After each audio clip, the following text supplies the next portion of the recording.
All right, everyone. Welcome to episode 2 of What We Missed in School. First, we'd like to thank everyone for the warm reception that episode 1 got. It means a lot. And we're doing this because we want to educate and inform people so that you can make the most informed opinions and make informed decisions. But in order to do so, you have to have all the facts and all the history and understand how we got to the point in society where we are today. In order to do that, my father and I are teaming up and doing this because we want to fill in those gaps in history, between the 17th century and the 1860s, between the 1860s and 1960s, and from the 1960s to now, because it's all connected, it's all related, and knowing this information is really, really important for understanding the why. So today, we're going to continue from where we left off, and we're going to get into the economics of slavery. So, Dad? Okay. A question to ask you, first of all, this is really off topic. Who wrote the music they call the Star Spangled Banner? I do not know. Okay. Wait, wasn't it a poet during the Revolution who was writing? He was a poet, right, during the Revolution? No, it wasn't a poet, but you're in the right area, actually. Understand that the Star Spangled Banner, the lyrics written by Francis Scott Key, he wrote the lyrics to a song that had been popular for quite a while, actually. He did not write the music. He just wrote those lyrics. But other people had written lyrics as well. Other people wrote lyrics to that tune that were patriotic in nature. Francis Scott Key's lyrics kind of stuck. But actually, the name of the song, for all those who may be interested, To Anacreon in Heaven, it's spelled Anacreon, To Anacreon in Heaven. And there's an organization called the Anacreontic Society, based in England, I believe it was London. And so the Anacreontic Society lasted about 25, 26 years. They would meet once a month. And the society was dedicated to a fellow named Anacreon, who was a Greek storyteller who used to write stories, to tell stories about wine and women. So after a while, they get their order, done. They start drinking, and they were singing this song. And it was not a song where you have the glasses swaying or anything like that. They just get up and drink. The Star Spangled Banner is a British drinking song. That's what it is. And so the tune is To Anacreon in Heaven. So if you Google To Anacreon in Heaven, you'll get the tune and the lyrics as well, the original lyrics. So I just thought I'd just fill that in. As far as things you're not learning. But talking about the economics, we're getting to the economics of history. Is that correct? Slavery, is that correct? Correct. Okay. So when you're talking about the economics, understand here that first of all, the major crops were tobacco, sugarcane, and cotton. Okay. And in South Carolina for a while too, indigo, which is a bluish dye. And so when the various indentured servants in Virginia started getting land, they certainly did not want to work. They were starving to death and were not really concerned about growing food, even though they were starving. But they did learn about tobacco and growing tobacco. So they realized this is a crop that could make them wealthy. Therefore, you need two things, land, which they had, and labor. So it began with indentured service and then on to slavery. When you really think about it, the economy in the South, because of cotton especially, was so great that by the time you get to the Civil War, the Confederacy, if it had been a separate country, would have been maybe in the top 5 or 6 in the world when it came to prosperity. And indeed, the numbers of millionaires that lived along the Mississippi River, starting with Southern Illinois on down to New Orleans, the numbers of millionaires, I do not know how many, but there were more millionaires per capita in that area than any other place in the Union. So therefore, economically speaking, slavery was certainly important here. And when you think about it, and I'll get away from that just a little bit, when you certainly had well-known corporations that got rich through slavery. Aetna Insurance, for example, certainly what they did was they insured slaves. And indeed, they put the insurance on the lives of slaves. The slave would die, and Aetna would pay the insurance policy. The Hartford, Connecticut Current newspaper, among other papers in the North, ran ads for runaway slaves, return to runaway slaves. Georgetown University was built partly on slave labor, and people used to sell slaves to pay for their tuition to go to Georgetown. New York Life Insurance, one of the biggest insurance companies in the country, got going because of slavery. J.P. Morgan Chase, one of the big banking outfits in the country, if not the world. And Brooks Brothers, buy their suits from Brooks Brothers. They too benefited from slavery. Now, Brooks Brothers actually sold clothing for slaves. A slave was given one set of pants and shirt per season. So and you wore that item every day for 3 months. And then you get a new set of shirts, another shirt, another pair of pants. And so, it's going 2 days in a row wearing the same shirt's rough on me. So you imagine what it'd be like to go 3 straight months wearing the same outfit. And so those are some of the things that was going on that took place during that period of time. And so with this economy built on slavery, and understand here that so it wasn't just the Confederacy, the slave states that made it big for slavery. Northern states took advantage of that as well. But again, though, you have cash crops like rice, tobacco, sugarcane, cotton, really doing a lot to build the Southern economy. In 1808, Thomas Jefferson put out an embargo, the first economic embargo in the history of the world, as far as I know, where the British had this habit of taking ships during times of war, that regardless of the country. They called it arrestment and impressment. Arrest means to stop. They would stop a ship and then take that ship, regardless of the country, the nationality of the ship and the men, and then make that ship a part of the British Navy. And then they'd force the men, impress the men, or force them to fight for England. Wait, is that how the British Army got so strong and huge in that time period? As one way the British Navy got very strong. They've been doing this since the 13th century. Oh. And so they would take ships, they would take the men, and that's exactly what happened. And that's one of the reasons why the Navy became so powerful, most powerful in the world. So in 1808, the British grabbed an American ship, a naval ship, fresh off the docks. You have the wars going on. Napoleon was seemingly fighting everyone, and so the British took this one ship. I believe it was called the Chesapeake, and so Thomas Jefferson, out of anger, decided we're going to have an economic embargo. We're not going to trade with England, but he also decided not to trade with anybody because France, fighting wars as well, were taking they were taking ships as well. The French were.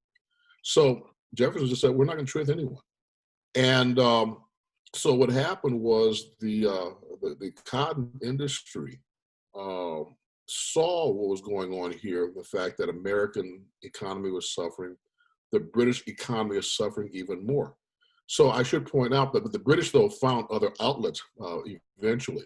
But then in 1809, outlets, I'm sorry, they were looking for other sources of cotton. And in 1809, new president, James Madison, ended the embargo. When the Civil War got going, the Union Navy blockaded the South with the idea, of course, to prevent any ships from leaving or coming in. And, most people would feel that, well, the Confederacy would be very angry about this, but they probably popped the champagne because the Confederacy was desperately trying to get England involved and trying to get the British to recognize the Confederacy as an independent nation. And the British factories were dependent upon Southern cotton. So indeed, 75% of the world's cotton came from the American South. So, but they were counting on the British economically falling apart because of lack of cotton beginning in 1861. The problem is that in 1859 and in 1860, the South had the best crop of cotton ever had in its life. England was awash in cotton, and by the time the Civil War began. So the economy did not really suffer. And by the time 1863 rolled around, the British had found, other places to get cotton. And frankly, the Union Army was occupying some of the South. They too were selling cotton to the British. But still, though, it showed how important cotton was to the Confederacy here. And so as cotton became more important, then the price of slaves began to increase as well. And I mean, increased dramatically. Now, realizing these are different times, but during the 1600s, a slave would go $5 or $10. By the time you get to the Civil War, the average slave to buy an average slave would cost anywhere from $1,200 to $1,500. In today's dollars, $1,200 to $1,500 per slave in today's dollars amounts to like $41,000 up to about $50,000. So therefore, only the super wealthy, only the wealthy could afford slaves.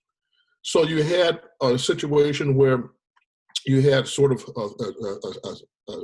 a system here, or a caste system. Maybe caste is the wrong word here, but you have a situation here where you have the upper class, then you had your farmers, and then you had your average the farmers owned maybe just a few slaves, because the upper class had plantations. And then you had the lower class, which basically was the majority of the people living in the South who did not own any slaves. In the Civil War, the great majority of white soldiers did not own a slave. And indeed, they complained that this was a war to preserve the wealthy's economic status, and they complained about that. So, so that was something that could be considered as well. So, but again, though, tobacco was the colony's main cash crop until you get before the American Revolution. Then by the time you get to the 1800s, then the tobacco became less important in Virginia, largely because of the fact that too much tobacco was being grown. But cotton became more important because, well, frankly, everybody needs clothing.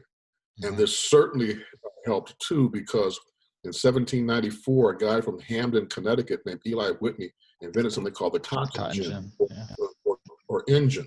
And what the cotton gin did was separate the cotton seed from the fiber. So whereas, you'd be lucky for an individual to get 10 pounds of cotton per day, if you're lucky, that could happen, separate the seed from the fiber. The cotton gin could crank out, 100 pounds the same time it took one person to 10. And so, and then you have several cotton gins, that's great. So what happens, a cotton gin then brought back slavery. Slavery was on its last legs in the South by the time the cotton gin was invented. But then it brought slavery back. So, and so therefore, because now you need more slaves to pick more cotton. And so economically, you'll find here that the South is really dependent upon agriculture, particularly cotton. Whereas the North, when you look at the northern states, and they got rid of slavery, the last living slave died in New York State in 1831. So basically, the laws were set up in New York, at least, so that as slaves died out, they would not be replaced. But in the South, though, that's all you had. So the North was much more diversified economically. The North, educationally, meant more people were literate, more colleges in the North. You had, well, really pretty much all the colleges were in the North, to get right down to it, generally speaking. So therefore, they were much more educated. And so the North was diverse when it came to economics. So you have your banks, you have your insurance companies, you have your other businesses, you have your industries, whereas the South simply had really cotton. Right. And so, sorry. Oh, no, please go. So I think, you mentioned like 5 minutes ago the caste system. I think the phrase you're looking for is like the social hierarchy. And was that? Yeah. Right. And so as far as the agriculture of the South goes, when tobacco kind of started not dying down per se, but when slavery started, it's reducing because of the need of labor just wasn't quite there for tobacco. Was the South, you talked about indigo, rice, tobacco, then cotton, was it just from like one cash crop to the other? Or was there like this, were the cash crops ever simultaneously produced, or did the South just keep shifting from one cash crop? Yeah, it was all simultaneous. Understand that as far as tobacco was concerned, The eastern part of Virginia is where the money was. The western part of Virginia, now known as West Virginia, was mountainous, hilly, and not a good agricultural area. Therefore, the money was in the east. As far as the other parts, we were getting into, indigo was basically South Carolina for the most part. And so it was a combination of rice and cotton and indigo in South Carolina, and certainly cotton throughout much of the rest of the South. By 1760, South Carolina was the wealthiest of all the colonies. And indeed, when the Revolutionary War got going, South Carolina was pretty reluctant to get in. They did not want to lose their best customers. As far as, indigo was the key here. That stuff spawned in the mountains of South Carolina, and so it made them wealthy. After the war ended, they lost their best customers, and South Carolina by 1830 became the poorest of all the states. The rice was cultivated there as well in South Carolina. The slaves, ironically, taught the owners how to plant and cultivate the rice, because just like Asia, it was a staple in West Africa. So that certainly was an important factor in all this as far as the economy was concerned. So yeah, it was simultaneous. All right. And do you want to go into, I guess, talking about the Revolutionary War, the late 18th century, and touch upon the Great Hypocrisy a little bit, or do you want to talk about that a little bit later? Yeah. The thing about it is that, people really did, even in the South to a certain extent, really kind of gave this a lot of thought, because, here you are talking about the idea of you want freedom from England, and they certainly accused the British Crown of treating them unfairly and practically being slaves in their own way. And at the same time, they understood the hypocrisy.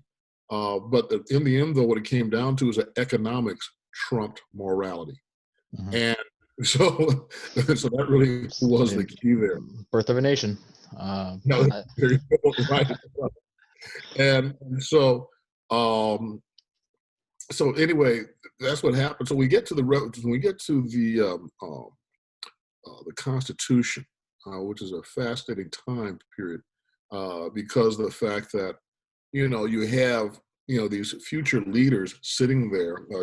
Jefferson was over in France, but James Madison was there.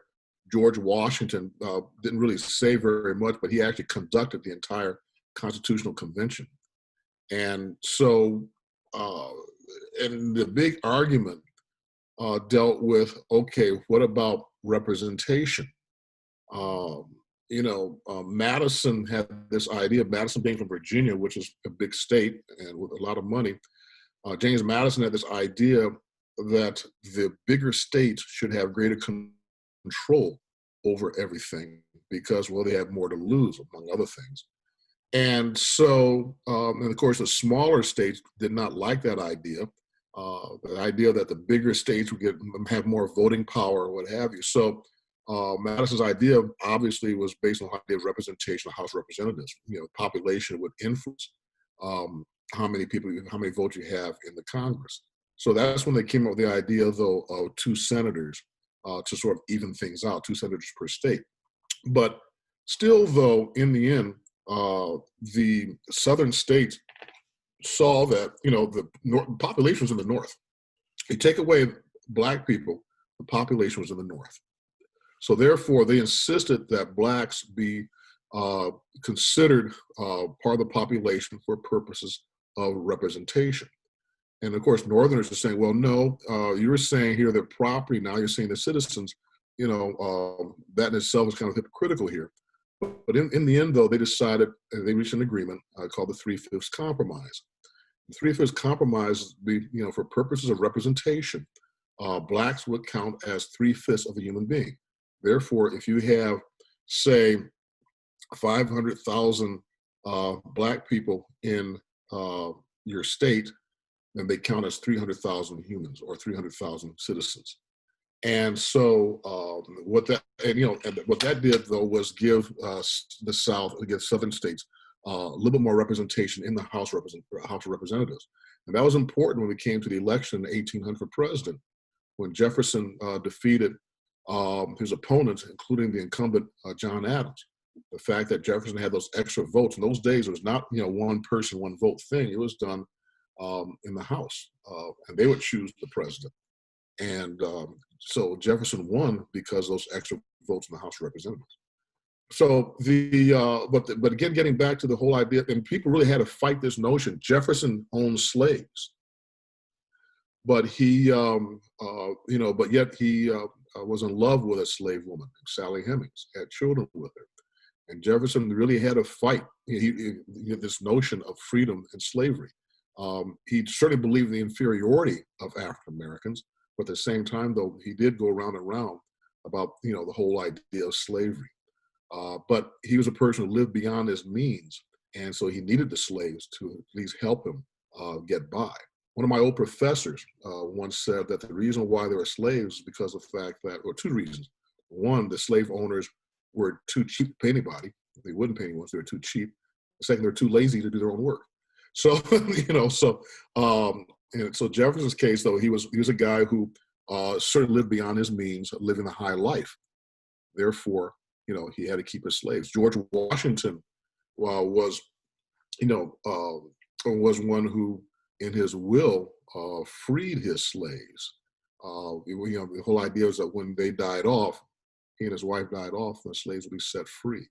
But he too was a person who did not believe in the equality of human beings. But still, though, he also felt it was wrong. So you had these people going back and forth in all of this, where they just could not really, they could not really come up with an internal agreement on what should be done. In the end, but like I said, in the end, just like Jefferson being the best example, economics trumped morality.